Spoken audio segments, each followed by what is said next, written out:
Good afternoon, everyone. So my name is Kristen Caldwell, and before I introduce our next speaker, I just wanted to tell you a little bit about one of the user groups that I'm a part of. Along with Kathy Chilcote, please raise your hand, and Gina Marquez. We are part of the Philadelphia Women in Tech user group. If you use Salesforce, if you like Salesforce, if you just want to talk about Salesforce, we get together and do that. And then also, where did she go?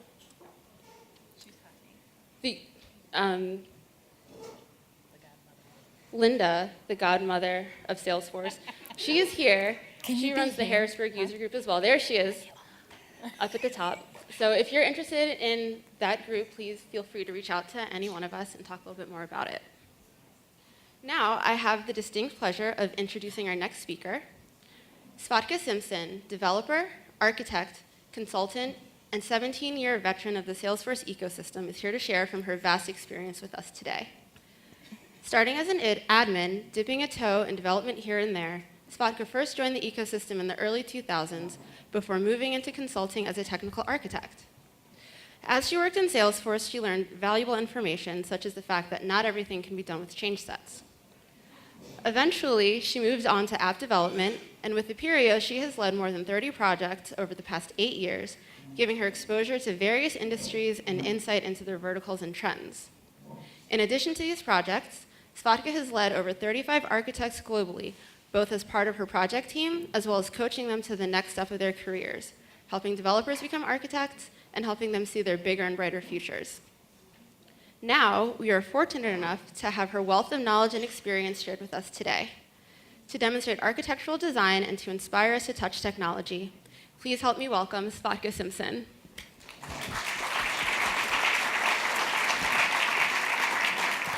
Thank you, Kristen.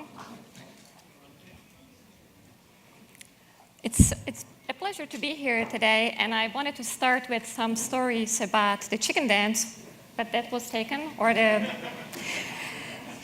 kittens, that's also taken. So instead, I'm going to tell you about my relationship to a bike, because I think that's fairly recent. So my 9-year-old and I were last year looking into starting to get on a bicycle, and he was so apprehensive in trying it. So instead, I instituted the bike adventures. So it's me coming with him to pick up another 6-7 friends with us to go on bikes.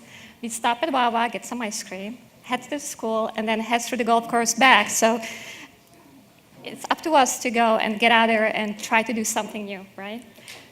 So that's my point onto the bikes. But instead of talking about bikes, you guys are here for me to tell you a little bit about architecture. This is the age of the customer.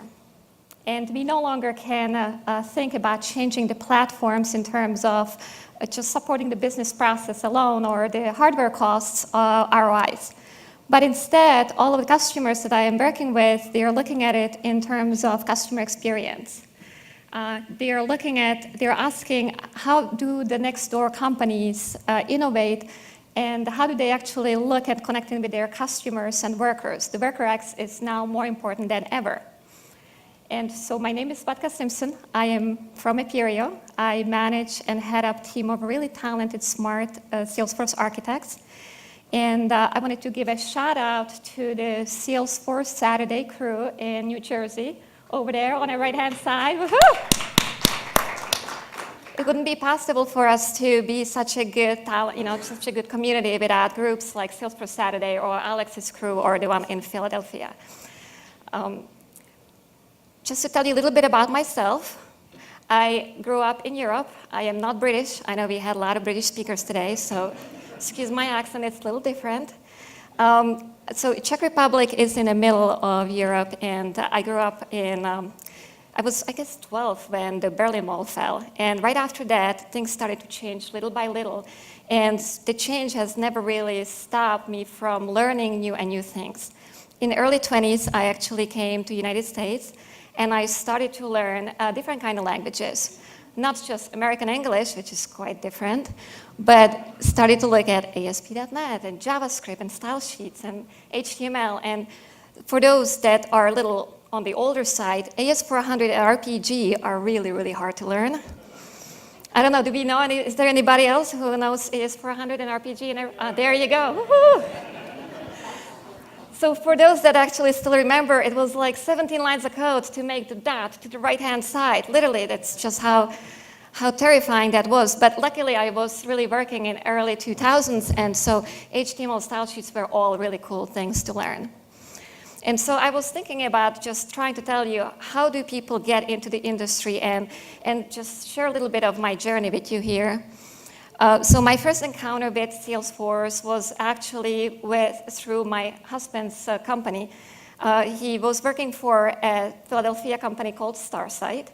They were using Salesforce, and he was actually one of the first idea guys that shared, hey, wouldn't it be great to get an email out to customers in 2001? It would be so awesome.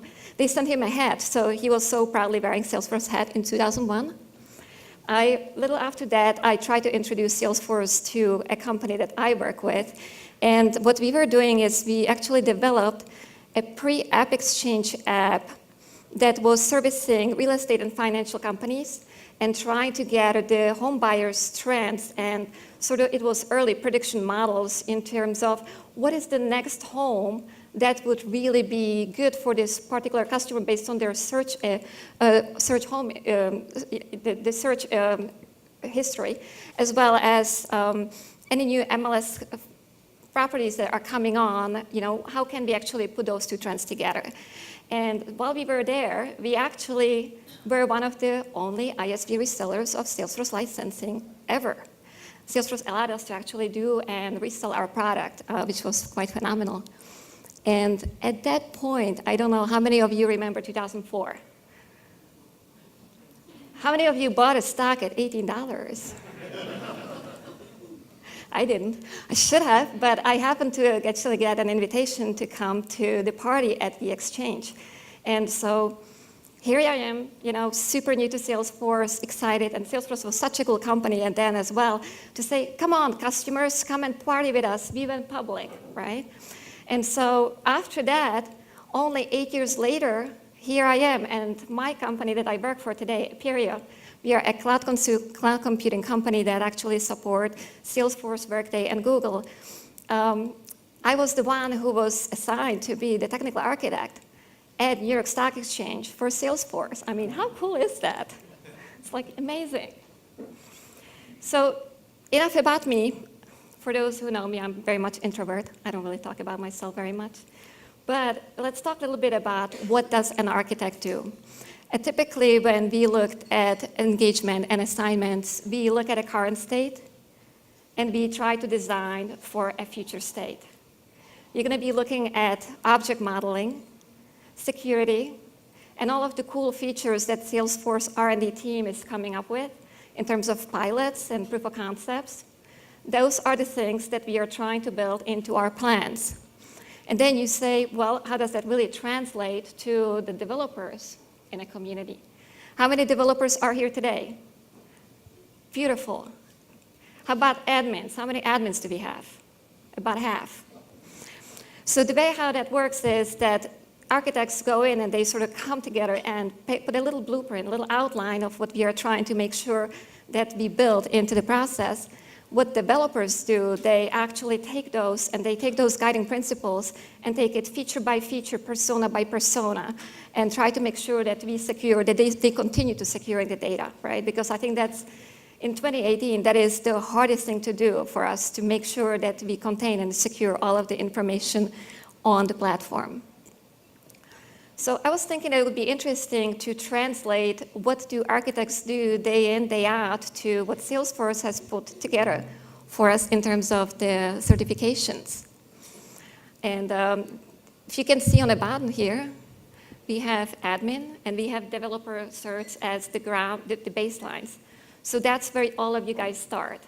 And if you're curious about just looking at what are the next steps, you start looking at the pyramid and either pick the left or right side.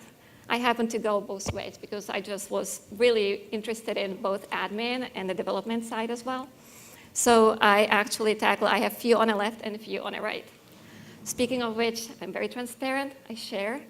No, I don't have all 22 certifications, but I do have my admin, which I thought the admin was probably one of the harder exams. The app builder and dev one were semi-easy-ish. Now the designer apps are really, really, really hard. So in the room here, you guys, who's got more than 2 certs? Who's got more than 5 certs? All right. Who's close to those 22 that are out there? You guys are laughing. I have people on my team who literally have 22 certifications. It puts me to shame, I kid you not. So I would say go and dabble. Go and try something new. And Cloudy did, ate my homework. There is one cert I can't get past through. There is this sharing and visibility cert that you would think that, like, with all these years of experience, like Kristen said, 17 years, I'm like, my goodness, I'm old. That you would think that you would know it inside out. No, just keep on trying. So don't give up, you guys. Trailhead is amazing for that, and keep on trying your certs. So this is just a little different view of the topics that you will see as an architect in a field. And as an admin or as a developer, you may know 1 or 2. You may be very intimate with a number of them, but I will tell you right now that I doubt that there is one single human on my team that would say, I'm an expert in all. So just think about it in those terms when you're ready to say, I want to go and try something. It doesn't mean that you gotta know all of it. It means that you're confident in your design and that you also have your support group, like my Salesforce Saturday group, where you can come in there and you can say, listen, I need help with this. Tell me again what this does. So out of all those bubbles, I think I'm gonna tell you a couple stories about some of those. And one of them is actually about our friend Alex. So Alex back there. Here you go. The DevOps is a fairly new concept to our area, but if you separate the development and the release management out of it, Alex actually was able to train me in 2011 on AND, XML, and that's why, you don't release everything with a change set, but there are tons of things that I do like to release with change sets, so thank you, Alex, for that. Now, it took me about 9 months to get very fluent in release management. So again, don't think it's going to happen overnight, so just keep working at it. There is integration up there. When you look at integrations, it sounds super boring. And it just means, hey, there is this plumbing between systems, and the data flows back and forth, right? Sometimes it happens on demand, sometimes it happens at certain intervals. I had a buddy of mine, Prabhu, at New York Stock Exchange. He was trying to introduce the concept of real-time bidirectional integration. And does anybody know why that's a bad idea? No? Anybody? Anybody? All right, so imagine that, I'll tell you exactly his punchline, it was really funny. But imagine that you have a system A right here and a system B right here, and they are both trying to talk to each other and studying one record, like account record. And they are both trying to exchange 2 of the same attributes at the same exact time. It's gonna collide, right? So my friend Prabhu's line to that was, bidirectional integration, it's like having 2 wives. You can never make them happy. So don't do it. Do not do it, please. I don't know why that joke is funny, but it is apparently funny. Just thought that I would share. Communities. Communities is all in the forefront of a customer experience. You guys are gonna see quite a lot about it, and I think it was one of the main trends that I have heard from Andrew and every other presenter out here. I thought I would share a personal experience with another customer of mine. So about 2 years ago, I was brought in to Georgetown, again, super humble that I get to work those cool accounts. And the question there was, do we go single or multi-org? How do we choose what we want to do? And now, so Georgetown is not unique in terms of the way how they run their business from any other university. They have a number of schools. Those schools, they have their deans, they have their own budgets, right? But they also have the unique, not the unique, but they also have their desire to have a unified customer experience. So I'm gonna play it exactly the way they presented the case for us. I'm a student, and I come into school, and then at a later time, I want to maybe change a major. And then I'm gonna become a faculty member. And then I'm gonna be a parent and maybe go back to school, or maybe I'm gonna donate, right? all those different ways of journey they wanted to be able to put together in one space. And so that's what we were able to do for them. And so we were able to talk them out of that, hey, there is one hub on top, and then there are all these other schools, and then try to figure out, where do we put this community? What if they go to a law center? Or what if they go to the medical center? So we stuck it all in one singular org, and we were able to release faculty portal for them right around Dreamforce 2017, which was really, really fun. And just last week, they finally released the student community. And it is unified on one single instance, instead of having too many of them and then try to manage that craziness of bidirectional integration. Let's do that, right? It's very, very, very hard. And in terms of communities, we were able to use Lightning communities, and I think they're very happy. And they were able to co-sponsor the Higher Ed Summit, so it was really, really big win for Georgetown. So the question comes in, okay, what's in it for me? So I just thought that I would take a minute here and tell you a little bit about how you guys can look at your core competencies and how you can figure out exactly how to take it to the next step. I think there is quite a lot of new stuff that Salesforce comes up all day long. There is now Health Cloud. I don't know if you guys seen it. HLS space is really big. HIDA is part of the higher education. It's a different object model, just a smidge different. There is also the whole demandware, and we have Abraham in the back somewhere. There you go, Abraham. So go and dabble in some of those new concepts. We have the support from Salesforce Product Management, and they will come there and help you figure out, is this right for my customers? How can I go and learn something brand new, right? Now, getting your certs and badges, I know it's like, okay, fine, I'll do that when I have time. The way how I have always worked with my team, and it's been working really, knock on wood, pretty good, go and pay for a cert. Put it on your calendar, schedule it 3 weeks out. And then you got to go and do it. Now, don't try to reschedule like a million times, but keep on trying. And that's how I have seen a lot of my colleagues to get through 6 certs in a year. So that's probably the best way to try to actually get your certification, because the competency that we are presenting to our customers, to people at your own jobs, showing that you care about the platform is the next big thing. Now, release notes, I honestly love release notes. And so the items that Andrew was talking about this morning, the dependency metadata API, Alex and I could have used it in 2011. Oh my goodness, remember that? Number of times, like literally. So here we are trying to deploy a bunch of code, right? And we had like 30-minute window. The test classes then ran 30 minutes, it was ridiculous. And then you get like 100 errors. And you're like, what just happened?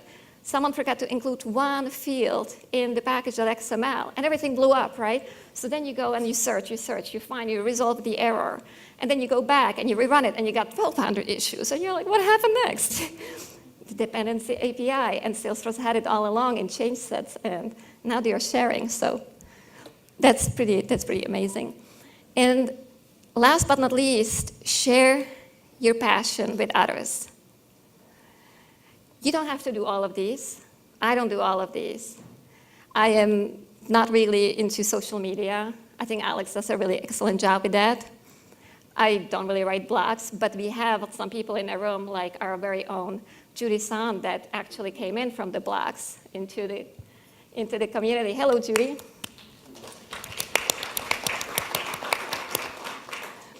But what you can do is you can find a way to mentor the next up-and-coming crew. The same way I try to mentor my kids to go and ride a bike and learn the way around their neighborhood. The same way I work with my developers and tech leads within my own company to find the next big thing. And I actually brought an Ascend member with me to work last couple of weeks back. There are ways that you can make a difference, and lifting up others might just raise actually your profile. And volunteering, every one of us have a passion, very different passion. So me personally, I choose to volunteer with Marivis, which is a vet force organization. And I was able to team up with them a couple years back. And it's a remote mentoring. I get up at first thing in the morning on Saturday and help a couple of veterans to go and get ready for their admin certs, because it's really important that they can come into the workforce and having a competency that matters. Thought leadership goes along with the blocks. I have seen a lot of people at my company actually going and building those out just like this on a fly. Find an idea, write an article, and let's go with that. Now, TCOEs are probably another great areas for you to open up your competency. I don't know if you guys have sort of COEs, like Center of Excellences, where you are at, but there is no reason why you can't start. They are not usually management run, they are core people run. And that also opens up a really good spot for you guys to share your ideas. What I have seen at our company is these product champion groups. A lot of my friends, they would become a champion of Service Cloud or Commerce Cloud, back to Abraham, or a couple other different areas, right? And then they take it on the road and they go and they actually present on stages just like this, streaming events, Salesforce. And that's actually another way of you trying to understand and learn the next big thing. Just remember about architecture and Salesforce, it's all like a puzzle board. You will need to have a high-level understanding of all of the really interesting features, but you don't need to know them down to that level till you are presented with, okay, now I want you to, let's say, implement Einstein. Or I want you to look at the big data and see what you can do in IoT with all of these really interesting points. And with sort of knowing and having your profile, like I said, mentorship is the biggest piece that you really want to do. And don't be afraid to advocate for your teams. It doesn't mean that you can't raise a profile of some fellow friends. The way how I typically do this is when I go to my customer base and we start implementing a brand new change of a platform. So let's say they go from Siebel to Salesforce. I'll find that guy or girl, whoever is the most passionate, and I'll call on them a number of times just to make sure that the upper management sees the passion. And that's how sometimes you bring not just the implementation to life, but the next passionate people that will actually enjoy doing the change. And so as I leave you here, with what's next for you, I would really try to invite you into look inside of yourself. What actually drives you? What gets you up in the morning? And I do ask that a lot of people that I actually interview, a lot of our candidates, don't be afraid of trying new things. We definitely need more women in ranks, so please, ladies in the room, don't be afraid. And just go and try it out, because Salesforce architecture is a lot of fun. It is lots of components, I get it. But the way how Salesforce always presents those little tiny features, we bring it all together. We look at it from the beginning to an end. We look at it as the one cohesive piece. So I hope you enjoyed the session. I hope you're a little inspired. And next time, see you next time. Thank you.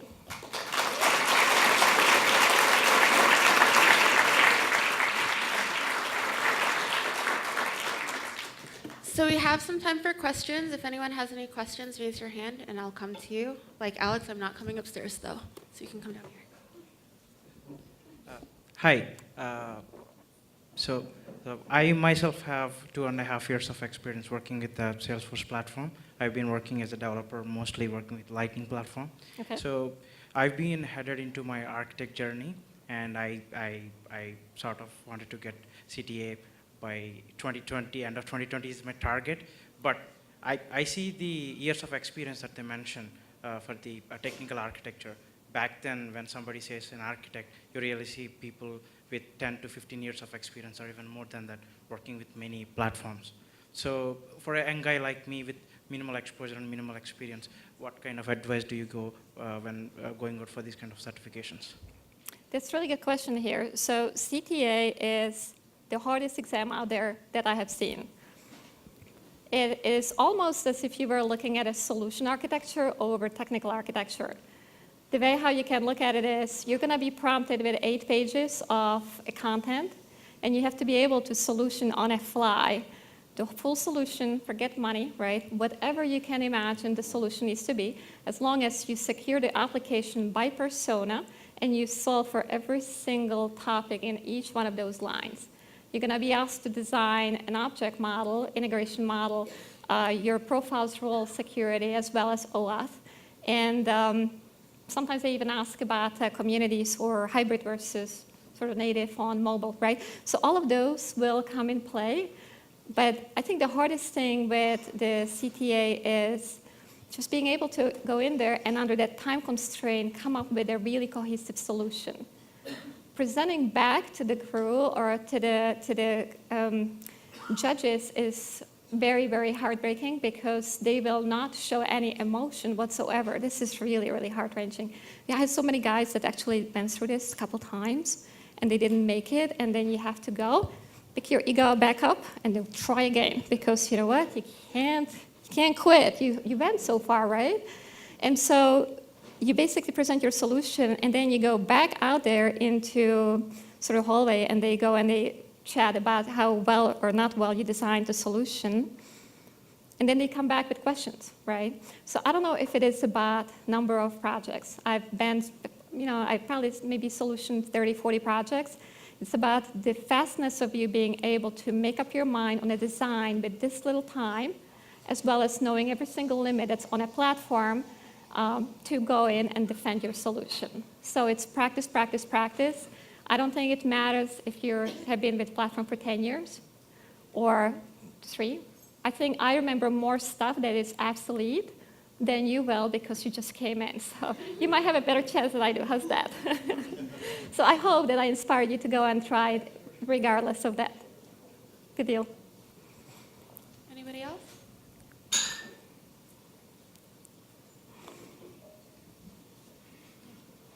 Hi, thank you for the presentation. I wanted to ask about how can an admin who has a little bit of experience of developer have a right towards architect? Is it more admin, or do we have to know intensive coding to become an architect?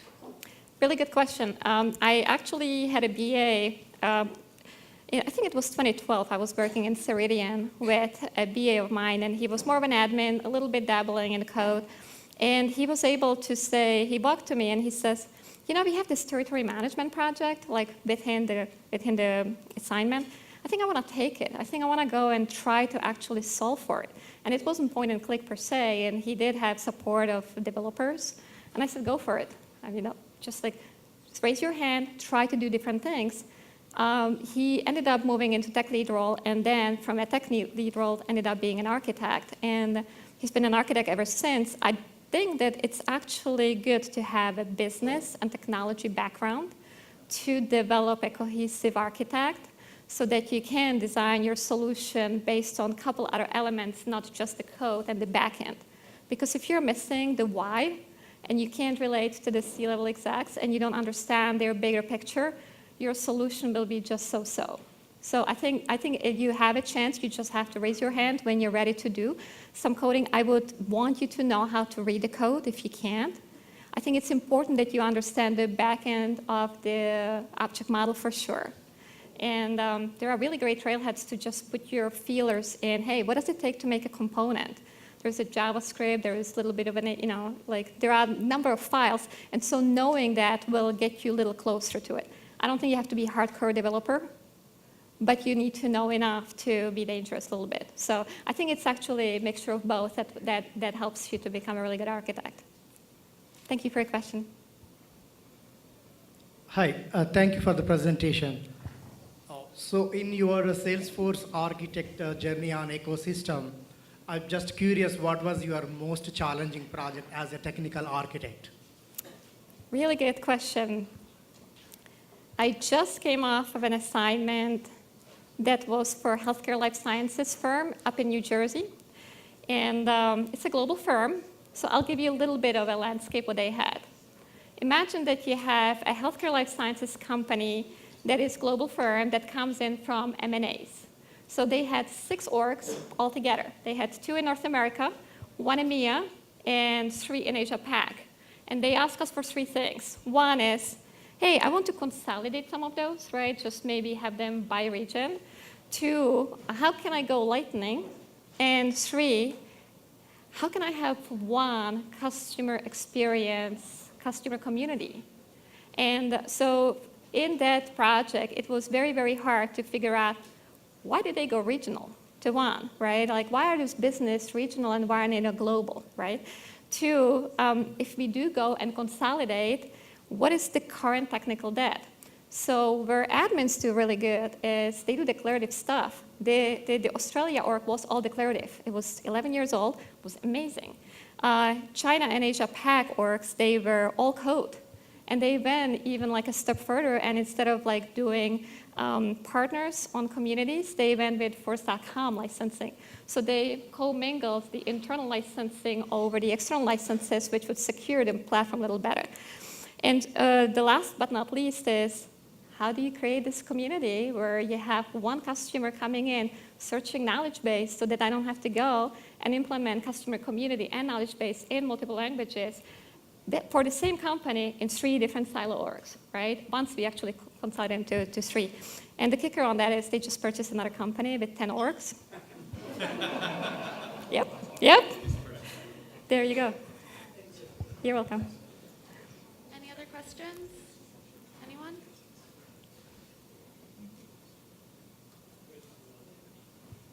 All right, thank you very much. Oh, one more.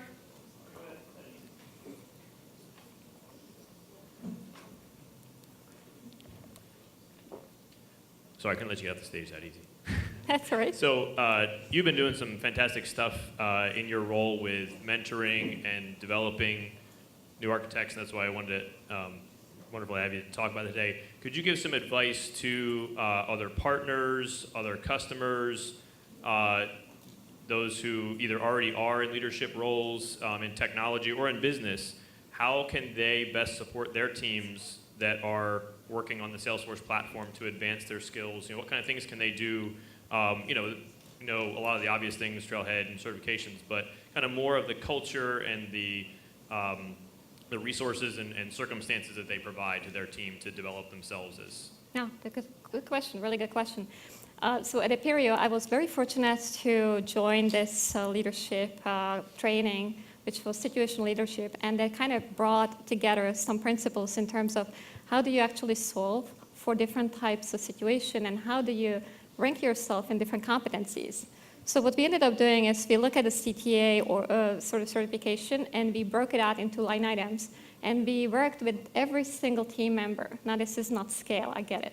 But we work with every single team member to actually develop a competency scale for all those areas. And we started doing a program that actually helps us to say, hey, you need a 2-minute talk track on single versus multi-org, or you need to figure out exactly how to actually do this mobile hybrid versus non-hybrid, right, in terms of just understanding even the principles. And so each member ranked themselves. Then we are running sort of the parallel sessions in trying to see how competent really they are in those areas. We rank them and then continue to work hard. We also have a lot of mock previews for CTAs. So like for the CTA question in the back, I think it was right there.